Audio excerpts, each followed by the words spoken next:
I have my ups and downs, just like anybody else. Maybe more than anybody else. I can be hard to figure out. And I like my privacy. I don't want you looking over my shoulder all the time. My first experience was actually stopping my wife, which was my girlfriend at the time when we were teenagers. And the reason I actually ended up getting help myself is because I ended up losing my brother, my best friend, and a close uncle. 4 years ago, basically April of 2017, my 14-year-old son completed suicide in my home back in Lee Summit, Missouri. I am that person. I am a survivor of suicide, and without me coming to this center to get help, I wouldn't have been comfortable enough to say that, because I used to be embarrassed about, oh, that sounds silly saying you're a survivor of suicide, you know, but coming here, they help you realize if you had cancer and you beat it, you survived it. If you broke a bone and it healed, you survived it. So I'm a survivor of suicide, and I am the hope to let people know that it's something way better than what you're going through.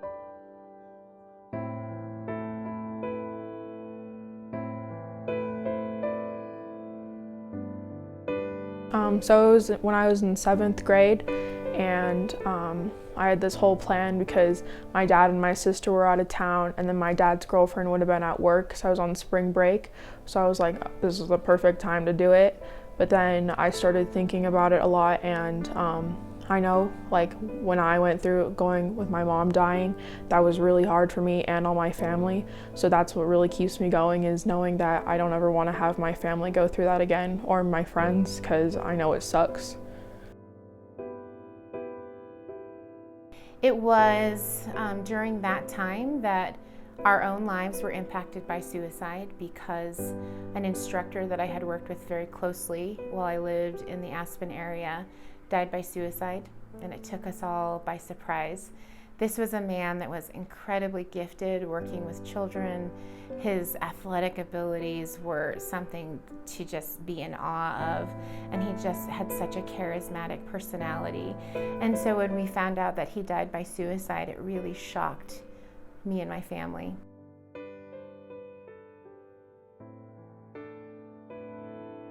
I struggled ever since my mom died about, oh, you know, I just want to go be with her and everything, you know, and the pain would end. But then when I really think about it, I'm like, the pain would not end, because my pain would all be passed on to all my friends and my family members, and I don't want that. Shutting her friends out or giving her stuff away. Acting reckless, drinking, using drugs, staying out late. Suddenly not doing stuff he used to love. Or doing stuff that's just not like him. Another friend of ours, we were actually together, and she actually told us she wanted to do it, and we actually had to drag her out the house, literally, and because she said she was wanting to hurt herself, and she actually did try to attempt. So luckily it was just being there at the right time, man, because if we wasn't there, ain't no telling what would happen that day.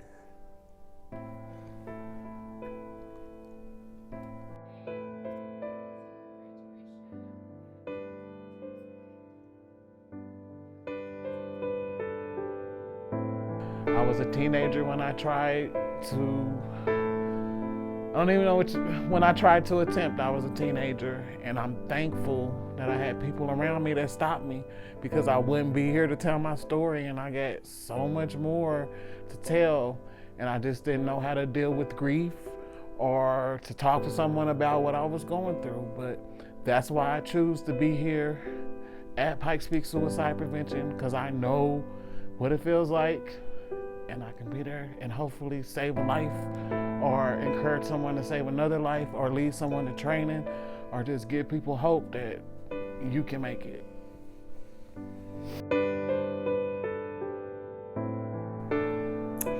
And then when we came home, it was right around the time in Colorado Springs where there were a number of what they call clusters in youth suicide. And so a cluster is when there are a number of suicide deaths all in succession, and they are somewhat related to one another. Maybe they all go to the same school, or they're from the same friend group or something like that. And it really became apparent to me that this was a community issue that needed to be addressed. And so that's when I started volunteering at Pikes Peak Suicide Prevention. Because of the promise I made to my son.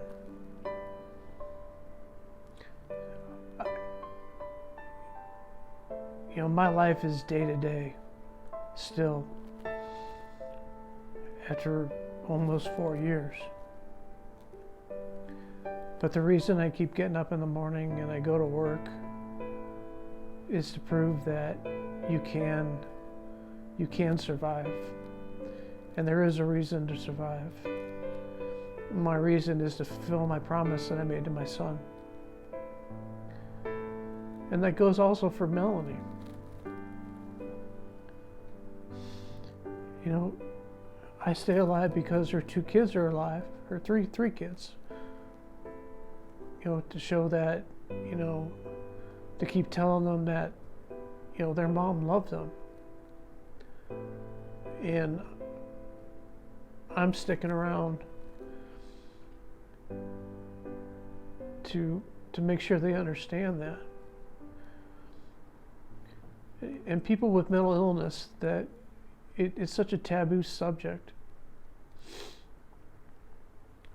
And, you know, it's to help them understand that you can have a professional life and be diagnosed with a mental illness like depression or PTSD. There are ways. It's not curable, but it is manageable. But it takes a lot of work. And just like anything, you know, as you work through it, you continue to work. I can't say it gets any easier, but you learn how to manage it better. When I was doing that work, this was still something that happened to other people's families, right? It wasn't something that had quite made it into my mind that could really impact my own family. And then when my youngest daughter entered middle school, we started to see a change in her. And I think during that time, I made some assumptions as a parent, which is very normal. You know, like she's growing up, she's going through changes, it's not a big deal, middle school is hard. And then there was a day that, you know, she and her brother used to walk to school and I would go to work. And I had forgotten something and I returned home to pick it up. And I found my youngest daughter attempting to hang herself. And it was at that point that suicide prevention became very real for me.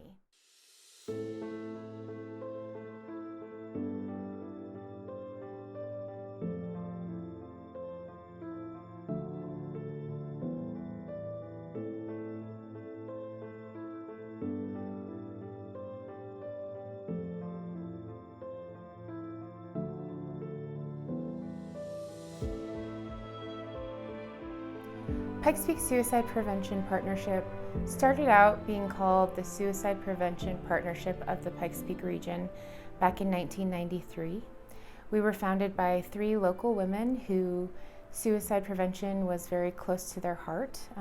2 of them had experienced significant losses in their own lives.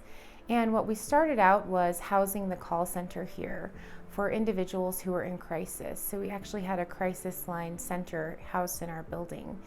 As the years have passed, that's become a more national resource, and so that's been contracted out to different organizations. And so with that, we continue to figure out what were the other needs that the community had regarding suicide prevention, and we turned our center into more of a resource center where you can access information, be connected with community partners, get referrals for other services, and then access our in-house services, which include free individual counseling, peer support groups, and suicide prevention trainings.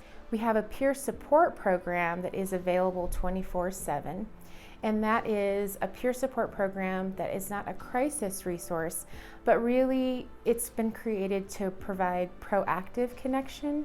So let's say you know that you're someone who struggles during those overnight hours, and you're not necessarily in a life or death situation, but you're definitely feeling like you're sitting in that darkness alone. And so we created that peer support program so that nobody has to sit in the darkness alone. Community need for support services definitely ebbs and flows. So for our youth, we tend to see an uptick during those times when finals are happening at school. A lot of times for students who are transitioning from high school to college, or who are getting to that point in their educational career where they're having to make some tough decisions. Again, with youth, we also see an uptick when there's a lot of sports tryouts. There's a lot of anxiety there, and there's just this part of our culture that there is so much pressure to perform and to succeed and to, win that ribbon. And then for our adults and families, we tend to see an uptick in need around the holiday times. Not necessarily, it seems to me that there's kind of a honeymoon period with holidays where, things are going well, but when you get deeper into maybe those holiday breaks where there's more people sharing space in a more closed environment than normal, or right after the holiday is over, maybe when they're having a little bit of like returning back to the real world blues, we tend to see people really needing support as well. Pikes Peak Suicide Prevention Partnership functions off of donations and grants, and we fundraise quite a bit throughout the year. We actively seek grants, and we actively seek different contracts for providing suicide prevention resources to the community. And so there is always an opportunity to contribute financially to our program. We provide all of our services from our program free of cost to the participant. And that's because we are focused on increasing accessibility and ensuring that there is equity in the ability to access our resources. We serve all age groups. So it's not just veterans or a certain population, but we serve the entire community. And so we have created a service menu that hits all of the different age groups, and we've tried to provide resources that aren't being provided in other places. We have an adult peer support group that meets on a weekly basis, and that group is called Suicide Prevention Connection. And that name is significant because an important protective factor to suicide is connectedness. And we know that a number of individuals who are struggling really don't have a lot of connections. And so that group is for individuals whose lives have been impacted by suicide. And so it's a mixed group. There are individuals who participate in that group that have lost someone to suicide. There are individuals who participate in that group who are supporting someone who deals with suicidal ideation. And there are individuals who participate in that group who deal with suicidal ideation. And there are, mixed opinions about having a group like that, but sitting in that group myself, it's incredibly powerful. It's incredibly powerful for these individuals to share their stories with one another, to share their struggles, to be able to show each other their different points of views, and how as a survivor, hearing your story as someone who's struggling, what my point of view on that is, and how, what I hear when you're saying that. And for those individuals dealing with suicidal ideation, for them to hear a suicide survivor talk about the impact of losing someone, it's really just an opportunity for individuals to share their perspectives about a common topic from very different points of view. And in all of that, the true goal is just to allow them to establish relationships and be supportive to one another. From that adult group really stemmed the peer support program, where we realized that so many of these participants were actually lacking support teams. They didn't have a lot of people who they could talk to throughout the week or connect with over coffee. And so we realized we needed to create some opportunities for these individuals to connect as peers one-on-one. And then when the pandemic hit, we realized there were a number of people feeling isolated and that there would be an even more increased need for a peer support program. And so with that, we created the opportunity for people to be paired with a peer support volunteer and have the ability to meet with them virtually, talk with them on the phone. They can text or they can meet for coffee somewhere in the community, but just really giving people a chance to feel connected to someone else. And that really just increases our quality of life.